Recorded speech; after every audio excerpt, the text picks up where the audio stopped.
Good evening. Thank you for having me. I'm going to take you on a journey to Cairo's garbage city today. I think we all think of recycling as a process that is done in clean labs or clean factories by clean people, so wearing suits. So I will show you today what's it like in this city. Inventiveness, as I'm really happy to see that it's all over the global south. Inventiveness and vernacular culture is a necessity, is not actually a luxury. We need it to survive. So these creative solutions are all around the streets in Cairo. Busts are used as parking spots. Pieces of different plastic are put together to create a portable tea and coffee making station. Clips are used for display. Cardboard is used instead of glass on a broken door. An old baby stroller is used to move around the city and sell loofahs to clean your body. So inventiveness in vernacular culture is quite common for us. Cairo's garbage city recycles a really impressive amount of garbage. Almost 80% of Cairo's garbage is recycled in this city. It's really difficult to get into the city. It's full of narrow streets. The smell is terrible. It's really unbearable. You have to keep your windows closed. But still, as you can see, life goes on normally there. There are schools, there's a church, people go about their day like everywhere else in the world, but a bit differently. There are hidden systems in there because each family is specialized in recycling a certain material. So there's a family that recycles plastic, a family that recycles cans, and they have their own systems that work. So inside, this is a top shot of Manshiat Nasser, which is the name of the area. There is one green area, which is very interesting, that is owned by the church. Next to that green area, you can see, after going through all this garbage, you get into this beautiful green spot. And next to this green spot, here, as you drive up this relatively clean street, we come to the headquarters of the Association for the Protection of the Environment, an association that was started in 1983 by a group of women who were concerned about their community and wanted to create working opportunities for women who are from the Zabalin, which is the garbage collectors of Cairo. So it's very simple. They started in a very humble setup, but then they developed now, after 30 years. I will be sharing the different workshops that they have, and all this is done by women. I was really very happy when, on my last visit there, one of the women who works there was happy to graduate her son from medical school. So she was very proud that she could support his education. So this is the work that they do at the weaving.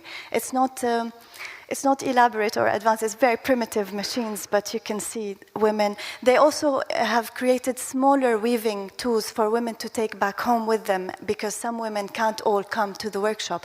So they created smaller ones for women to work on smaller pieces that they can take home with them. And they employ women who are Muslim and Copts, even though the majority there are Copts, but they employ women. And they have a small display area that displays the work done by women, and that is bought from there. I love this book. It's an Arabic letters book for children, and it's one of my favorite pieces there. This is one of the artworks that's on display. And to me, it summarizes the story of this association. It's the little girl on a donkey cart that's pulling garbage, that's creating beauty out of garbage. It's from the weaving and textile workshop. They also have a paper workshop. It's, again, very primitive material, all run by women. And but still, they create all sorts of products, bags, Christmas cards, using all natural material. Also here you can see they're using flowers, the bougainvillea flower, as a decorative element. And this business was actually during the revolution, they had a drop in their sales for paper and Christmas. So they had to be inventive and create new lines. And this is when things like the lighting system and the jewelry system actually were invented because they needed to generate more income. They were not selling enough. So this is one item also on display, which is a light fixture made out of recycled ghee cans. In the jewelry workshop, similar beads to the ones that we saw in Africa, is the same concept. I'm wearing them today, are done by women. Also can openers, they're woven into belts and bags. And also they weave plastic bags into more sustainable bags. This is the display that they have managed to develop so far. They're very proud of it because it took them a very long time to make it. This is one of the items on display. Here it's an Nespresso necklace made of Nespresso caps.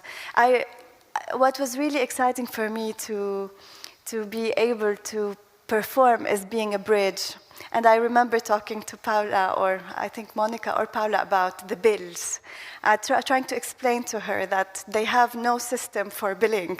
And I had to send pictures of the garbage city for her to realize that there's really no billing system. So it was interesting for me to see. Another initiative that's being represented here is Upfuse by two young, really very beautiful Egyptian designers. They studied at the German university in Cairo, and now they're creating Upfuse, which is a conscious brand, more targeted at a global community of concerned citizens. And what's nice about these bags is when inside they have this nice message that every time you buy their bag, you're upcycling 30 plastic bags. But also in the garbage city, there's this beautiful church that is carved into the walls of the mountains.